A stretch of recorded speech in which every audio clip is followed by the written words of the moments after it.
కష్టపడి పేరెంట్స్ దూరంగా ఉంటూ హాస్టల్ ఫీజులు కట్టుకుంటూ చదువుకుంటూ ఉంటే రాష్ట్రాలు పోస్టులు అనంతపురం జిల్లాకు 4 పోస్టులు అంటే ఏమన్నా అసలు పేరెంట్స్ దూరంగా ఉన్న పిల్లలు కూడా తెలియదు.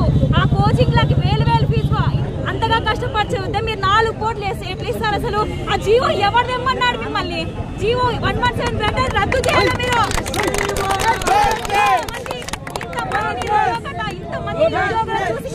అసలు కొంచెం కూడా దయనీయం అనిపించట్లేదా? అసలు ఉన్న పోస్టులు మీకు ఇవ్వడానికి ఏమండి మీకు?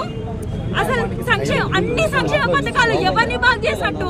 డబ్బు ఇస్తే రాష్ట్రం బాగుపడుతూ. ఎప్పుడైతే టీచర్లు వృత్తిలోకి జాయిన్ అయ్యి పిల్లలని డెవలప్ చేసి మన ప్రభుత్వం బాగుపడుతుంది. ఫస్ట్ అసలు మీరు రెడీనా? కుర్చీ దిగడానికి రెడీనా? పోయినాయి మాకు తక్షణమే మెగా డిఎస్సి ప్రకటించాలి, లేకపోతే పట్టుంది కుర్చీ దిగిపోయిస్తాం. కుర్చీ దిగిపోతాను. అసలు ఈసారి మాత్రం ఓట్లన్నీ నీకు మాత్రం అసలు పడనీయం. మెగా డిఎస్సి ఇస్తానని చెప్పి 23,000 ఉద్యోగాలు ఖాళీలు ఉన్నాయి.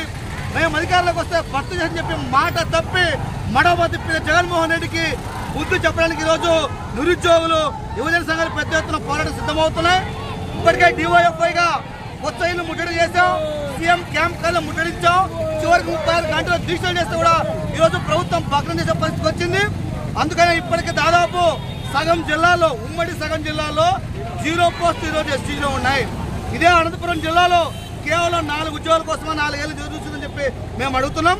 అందుకనే మినీ డిఎస్సి కాదు, దొంగ డిఎస్సి కాదు, మెగా డిఎస్సి ఉండాలి, డిఎస్సిలో ఉద్యోగాలు ఉండాలని చెప్పి మేము అడుగుతున్నాం. దాదాపు మీరు చెప్తున్న లెక్క ప్రకారమే 18,520 ఖాళీలు ఉన్నాయి. 1170 తీసుకొచ్చి 2,000 స్కూళ్ళు మూసేసావు. ఈ లెక్కన వెరసి 25,000 ఉద్యోగాలు ఖాళీలు ఉన్న లెక్కలు కావాలంటే మేము ఇస్తాం. కానీ ఈరోజు రాష్ట్ర ప్రభుత్వం నిరుద్యోగులను మోసం చేయడం కోసం ఈరోజు ఇటువంటి కార్యక్రమం చేస్తూ ఉంది. ఇది ఆరంభం మాత్రమే.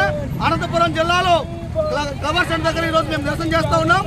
రాష్ట్ర ప్రభుత్వం దిగిరాకపోతే డివైఎఫ్ఐ ఆధ్వర్యంలో విజయవాడలో వేలాది మందిగా వస్తాం. ఈ దమ్ముంటే ఆపుకని చెప్పే సందర్భంగా మేము హెచ్చరిక చేస్తూ మెగా డిఎస్సి తక్షణమే, ఇది నోటిఫికేషన్ కాదు కాబట్టి రేపో మాపో నోటిఫికేషన్ వచ్చే నాటికి పోస్ట్ సవరించి 25,000 ఉద్యోగాలతో కూడిన మెగా డిఎస్సిని నోటిఫికేషన్ లో పొందుపరచాలని చెప్పి ఈ ప్రభుత్వానికి హెచ్చరిక చేస్తున్నాం. జి రామన్న, డివైఎఫ్ఐ రాష్ట్ర కార్యదర్శి.